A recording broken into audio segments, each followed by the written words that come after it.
To much of the West, Asia is now famous as a land of cheap labour. But while multinationals rush to outsource their jobs, the International Labour Organization estimates that 22 million Asians have had to leave their home countries to find work overseas. A vast number of these migrants are women looking for work as domestic helpers, and increasingly, say human rights organizations, they are being abused, assaulted and even murdered. I'm Taimur Nabili, and on this edition of 101 East we ask, are Asia's governments doing enough to protect their citizens overseas?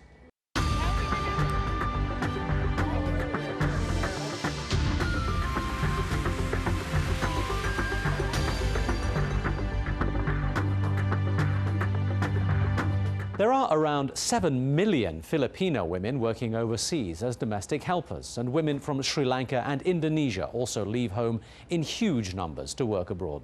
These women are among the biggest sources of foreign currency for their home countries, but many thousands of them return home empty-handed, often worse off than before they left.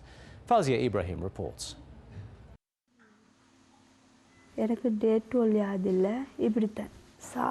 No food. They won't give me any food. I was always hungry. They would always lock the door so I can't go outside.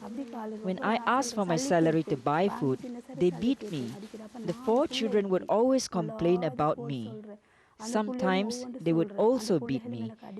The mother would beat me with cups and sandals. I would cry from the abuse.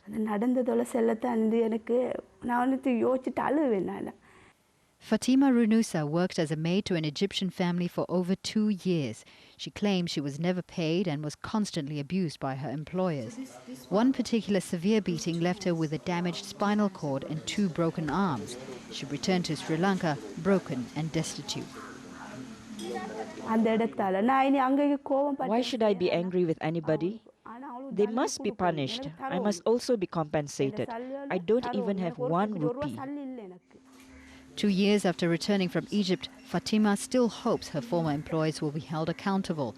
But human rights activists are doubtful, saying Sri Lankan migrant workers have few rights.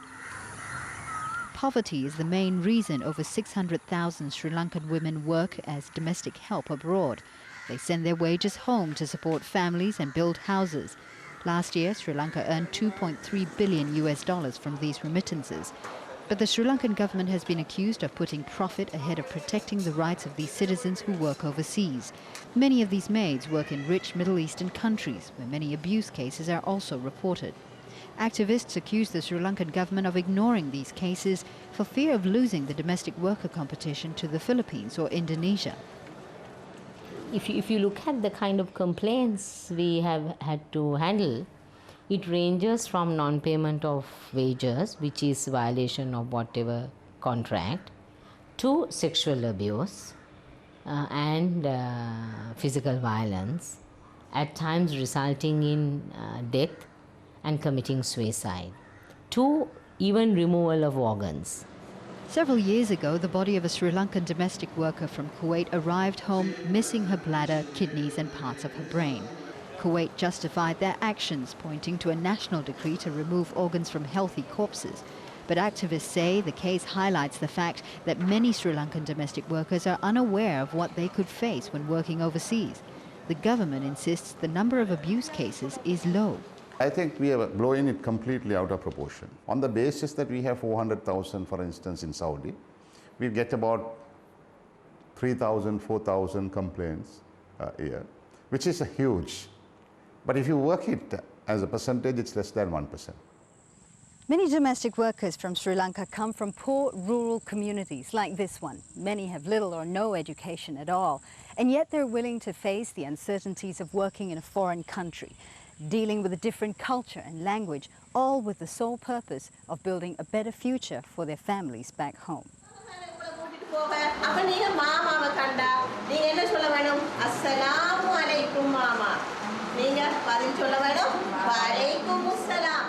A lesson in how to greet Arab employers.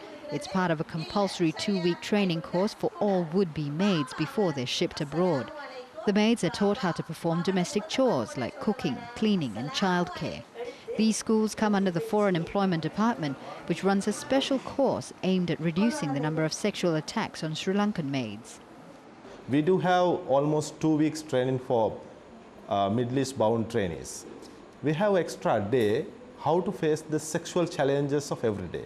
If you really can maintain that distance between the client or a sponsor, so you will not have that type of issues. You know, we are teaching them how to make decision at a critical point. But it's very difficult, though, for a girl particularly who's coming from the rural village. She's illiterate, she's poor, she's never been to a city, much less a different country. How does that girl stand up for herself? Postponing is more important than subjecting into rape. So if you can really negotiate the matter with the person who is coming for rape or abuse, but again you have time to postpone or delay the matter. But if you are reacting very aggressively, you will be definitely subject for rape or abuse. Regardless of the effectiveness of the training these maids receive, it is still no guarantee they will be well treated by their employers. Most important thing is this: they are Saudi people who take them for their work. We'll have to treat them properly. Seeing our people, they are very friendly. They are very kind, and if you treat them well, they will look after you and your family. The plight of Sri Lankan maids is a symptom of a larger problem.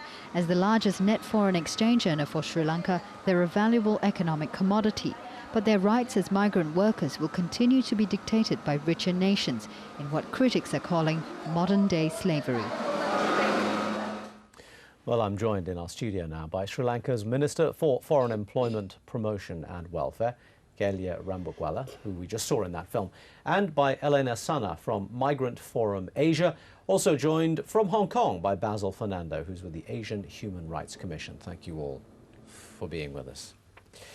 Elena, let me begin with you. We heard the minister in that film saying that as a proportion of the total migrant worker force, the number of abuse cases and complaints they hear is a small proportion.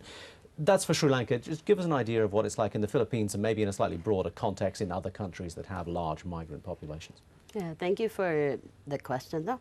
I think that in the case of the Philippines, for example, one statistics given by the Department of Foreign Affairs, like every year we have 22,000 cases of various abuses against migrant workers. And again, they say that in terms of proportion, it's quite small.